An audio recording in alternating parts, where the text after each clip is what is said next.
Hello and welcome to Barbershop Books Story Time with Alvin Irby. That's me.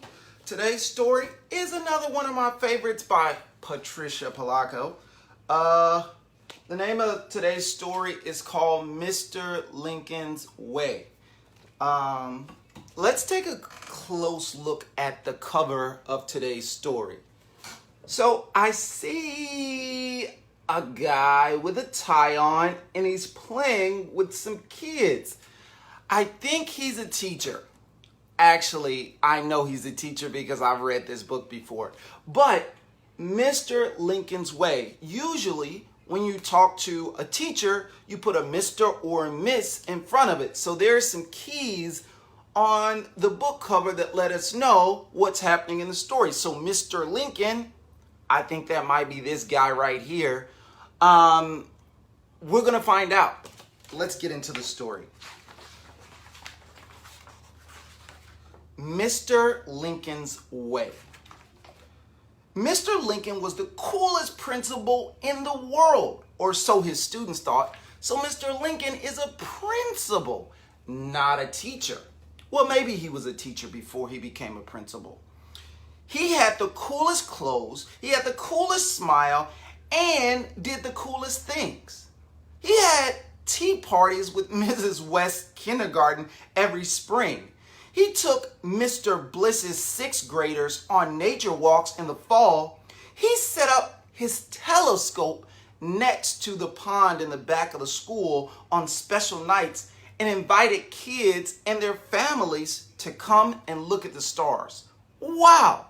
Mr. Lincoln sounds like a really cool principal. Did you hear all of those different things that Mr. Lincoln did? I think that can make school really fun when there are all types of fun activities that students and parents can do. Let's find out what other cool stuff happens at Mr. Lincoln's school. And in the winters, he was Santa for the Christmas play, lit the menorah for Hanukkah, wore a dashiki for Kwanzaa, and a burnous for Ramadan. Wow, Mr. Lincoln knows a lot of different things about a lot of different cultures. Mr. Lincoln was just plain cool. And look at this picture. What is Mr. Lincoln doing in this picture? Can you see? Hold on, let me see if I can. All right, so he has a jump rope and he's jump roping. Someone else is jumping in the middle, but Mr. Lincoln is actually playing jump rope with his students. How cool is that? Has your principal ever played jump rope with you before out on the playground? I think it's really cool for a principal to get out during recess and play with their students. Absolutely everybody thought so except for Eugene Esterhazy. Mean Gene is what everybody called him. Oh no, I wonder who this Gene character is that everyone calls Mean Gene. Mean Gene sassed the teachers and beat up on most of the other kids on the playground. This Mean Gene sounds like a bully. He was no student at all. He drove Mrs. Dunkel crazy in English. Mrs. Chu wanted to drop him from art. And he was a bully. So he is a bully. Wow, I hope that you don't have any bullies at your school. But Mr. Lincoln, he had a bully at his school. For those of you who are just tuning in to Barbershop Books Storytime, today we're reading a book called Mr. Lincoln's Way. And it's about a principal who's super cool and about all the cool stuff that happens at his school. So let's find out what other stuff is happening. Right now, we're learning about the school bully, Mean Gene. He always seemed angry, picking on kids and calling them names. He's not a bad boy, really, Mr. Lincoln said, only troubled. To just about everybody in school, though, Eugene was trouble, spelled with a capital T. Wow, so it sounds like this Mean Gene, the school bully, no one really likes him because he's always picking on other kids. The one day he leered at a first grader, "What you looking at, scumball?" Is that a nice thing to say to other students? No, you shouldn't call anybody names, and definitely not a scumball. That's not nice. And then he pushed her down and wrenched her backpack away. Oh no! So this Mean Gene character, this school bully, he called a kid a name, pushed the kid down, and then took their backpack and ran away. Does that sound like someone who's nice or kind? Not at all. Let's find out what else happens. "I'm going to tell Mr. Lincoln," she announced. "Go ahead, you little brat. I ain't afraid of that." Ooh. I think he used the N-word. Oh no. Then he stopped. Mr. Lincoln was standing right there. The bell rang and Eugene scurried away. That means he ran away really, really fast. Now Eugene was in Mr. Lincoln's thoughts more than ever. He knew he had to find a way to reach him. I cannot believe that this bully would use the N-word against a student or anywhere. Oh man, this book is getting really serious. Let's see what happens. Then one day, as Mr. Lincoln was helping the 5th grade plant a tree in the beautiful new atrium, he noticed that Eugene was looking up into the branches of one of the trees. I wonder what Eugene is looking at in the trees. Well, there are birds in the trees, so maybe Eugene is looking at the birds. Or maybe he could be looking at the foliage. That means the leaves and, different things that grow off of the trees. There sat a bright red cardinal. 2 other days, Mr. Lincoln had seen Eugene standing at the atrium window watching birds on the trees. Mr. Lincoln wondered, was it possible? Was what possible? I don't know. Was it possible that Eugene liked trees? Or maybe that he liked birds? I don't know. Let's keep reading. Well, here's a picture of Eugene. And here he is looking out of the window into the atrium. And here's Mr. Lincoln wondering. Now, I think I may have forgot to show you this picture. But here's a picture of Eugene actually taking the other student's backpack. Can you see him in the background? He's running off. And he looks like he's even hitting another student. And there's the other student telling Mr. Lincoln what happened. I hope that if something happens to you, if someone's bullying you, make sure that you tell your parents or tell your teacher or your principal. Because bullying is not okay. Then one day, it wasn't even a day later actually, that Mr. Lincoln called Eugene into his office. Oh man, Eugene got called into the principal's office? What do you think's gonna happen? I remember when I was a student and I got called into the principal's office, it usually was not a good thing. It wasn't a day later, Mr. Lincoln called Eugene into his office. Eugene slumped into his chair. Mr. Lincoln took a beautiful book out of his desk drawer, a book in blazing color and all about birds. He turned to one page and studied the illustration. I've got these little birds all over my tree and I don't know what they are. Eugene got out his chair and walked closer. Those are red-caped nuthatches. Weird to see them this time of the year. How did Eugene know exactly what kind of birds they were in the tree that was in the atrium at his school? I wonder if Eugene is some type of bird expert or something. I don't even know that much about birds. Do you know a lot about birds? Let's see what happens next. You seem to know a lot about birds, Mr. Lincoln said with a warm smile. I do. When I lived on my grandpa's farm, he had tons of birds around. Chickens, thrushes, meadowlarks. We raised carrier pigeons together.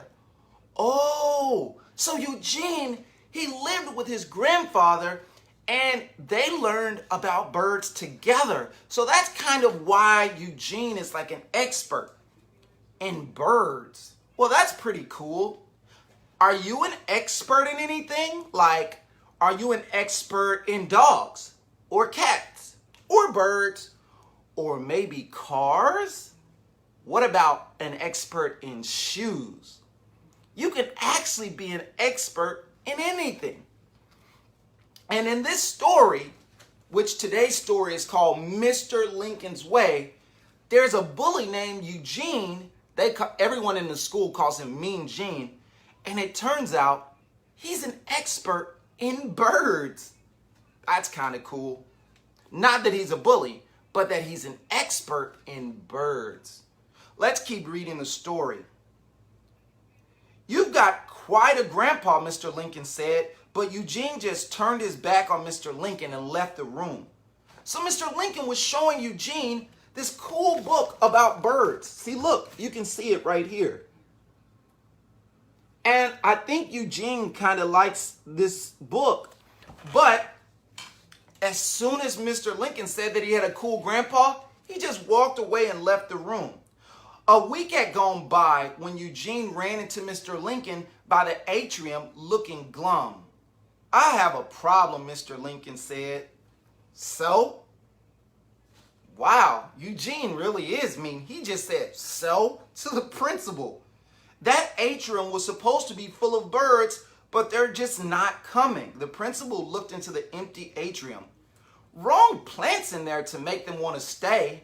Not the right food either. Eugene started to walk away. Your grandparents taught you that? Your grandpa taught you that?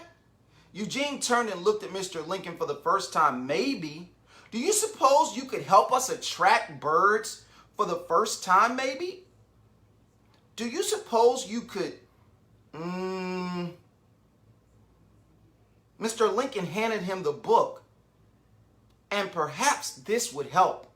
Eugene seemed stunned at first. Then he took the beautiful book of birds in his hand, wrapped it in his arms, and bolted down the hallway. So, guess what? Here is Eugene and Mr. Lincoln, the principal. And Mr. Lincoln just gave Eugene this cool book about birds. Wow. I wonder if Eugene is going to help Mr. Lincoln with attracting birds to their atrium. I don't know. Oh, wait. We didn't even talk about what an atrium is. Well, an atrium is kind of like a room inside of a building, except the ceiling is open so that birds and other things can fly down into it. And it usually has trees or bushes or other things inside. And so it's kind of like having a mini park inside of a building. So that's what an atrium is. As the days passed, Eugene never seemed to be without the book. His English teacher let Eugene read passages from the book in class. I'm so pleased to see him reading, Mr. Dunkel exclaimed. So now that Eugene has the book about birds, now he's like reading all the time. I don't think he can stop reading this book about birds because he loves birds, and he's kind of like a bird expert because he loves learning about birds, which is so cool. Let's see what happens next. He and Mr. Lincoln made a list of plants and shrubs to buy and the types of grain and seeds to feed the birds. They even built 3 feeders together. So they have built bird feeders, they've gotten special types of seeds and bird food, and they even went out and bought special trees and different types of shrubs to be able to attract the right birds into the atrium. Wow, it really seems like Eugene really is an expert. That's when it started. I wonder what started. Oh, look, do you see? What do you see? I see birds everywhere. The birds began to come. Nuthatches, bluebirds, a tangler. Oh, wait, no. A tanager, not a tangler. Oh, my goodness. And many colored finches. So many different kinds that the whole school stood from time to time just to watch and wonder of them in the atrium. So because there were so many different kinds of birds starting to come to the atrium, now students would just stop and just look at all the different types of birds. How do you think Eugene must feel right now, seeing all of these different types of birds coming to the atrium when before there was nothing? I mean, no birds were really coming into the atrium. But now that he's been working with the principal, Mr. Lincoln, to put the right type of trees, the right type of shrubs, the right type of bird food and seeds, now all of the birds are just flocking to the atrium. This is kind of cool that Eugene has been able to really help. Then one day, Mrs. Chu burst into Mr. Lincoln's office. There are 2 mallards nesting in the atrium. There are 2 ducks that are nesting. That means that they have a nest with eggs in it. Wow. Mr. Lincoln rushed to the hall, and sure enough, there in the atrium were a male and a female mallard. And there was their nest near the southeastern corner of the atrium. Mr. Lincoln saw Eugene on the other side of the atrium giving him the thumbs up. So Eugene was like, letting him know, we did it. We actually were able to get all of these different types of birds to come into the atrium. I was hoping that they might be a mating pair, Eugene said one day, as he and Mr. Lincoln looked at the 5 perfect eggs in the nest. So there were 5 eggs. And look, here's a picture of it. Do you want to count it? Count the eggs. 1, 2, 3, 4, and 5. There are 5 mallard eggs. And do you see the mallard? It's a type of duck. It's right there. And in the background, there's Mr. Lincoln and there's Eugene looking at those ducks. You know, I think Eugene really is kind of like an expert for real. Let's see what else happens in the story. The ducklings will need to be near water. They'll need to get to the pond outside. They can't fly out of the top like their parents. You'll think of something, Eugene. I know you will. So now they've identified a problem. Once the ducks hatch, they're not going to be able to fly out of the top of the atrium like their parents. They're going to need to get out to the pond. But how are they going to do it? I don't know. But guess what? Mr. Lincoln told Eugene, I know you're going to come up with something. I know you're going to be able to figure out a way to get the ducks out to the pond. It was nice that Mean Gene wasn't mean anymore. You know, I almost forgot that Eugene was the school bully because he hasn't been bullying anyone anymore. He's been helping the principal, Mr. Lincoln, with getting the right type of birds into the atrium. It was only 3 days later that there was a commotion in the hall. Mrs. Bedling rushed into Mr. Lincoln's office with Eugene in tow. Mr. Lincoln looked at Eugene in disbelief. What happened? I'll let Eugene tell you. Mrs. Bedling trumpeted, but Eugene said nothing. He just sat looking hateful and defiant. Hateful? Defiant? Those are not good words. What in the world could Eugene have done to get sent to the principal's office. Trouble in the lunch line, she went on. He singled out 2 of our students from Mexico. I wonder why he was saying something to the students from Mexico. Oh no, this is not good. He called them brown-skinned toads and other unacceptable names. Oh no, Eugene called these 2 Mexican students names, including brown-skinned toads. But guess what? I have brown skin. How do you think that made the students feel when Eugene made fun of them just because they had dark skin? I think that would make a student feel really, really sad. You know what? I really can't believe that Eugene would make fun of other students like that.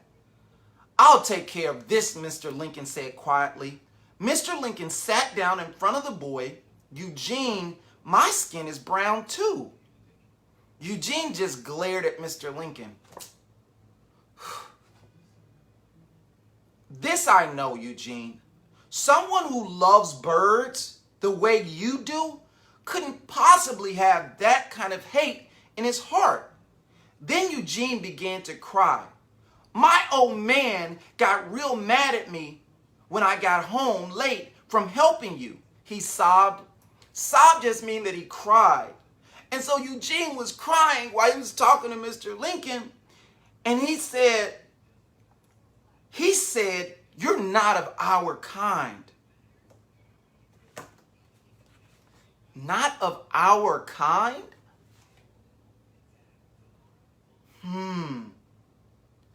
What do you think his grandpa meant when he told Eugene that Mr. Lincoln was not of his kind? Oh man, you know what? Today's story is a really long story. And so you know what I'm gonna do? I'm gonna actually pick up right where we left off today, tomorrow. So this is gonna be our first kind of like a book series, because I want to give you time to think about what we've read about so far. And I'm going to pick up tomorrow at exactly 11 a.m. for a special part 2 of Mr. Lincoln's Way. Thank you so much for joining us today for Barbershop Books Story Time. If you want to learn more information about Barbershop Books, all you have to do is just visit our website, barbershopbooks.org, where you can learn more and donate, or you can connect with us on social media at Barbershop Books. Until next time, bye.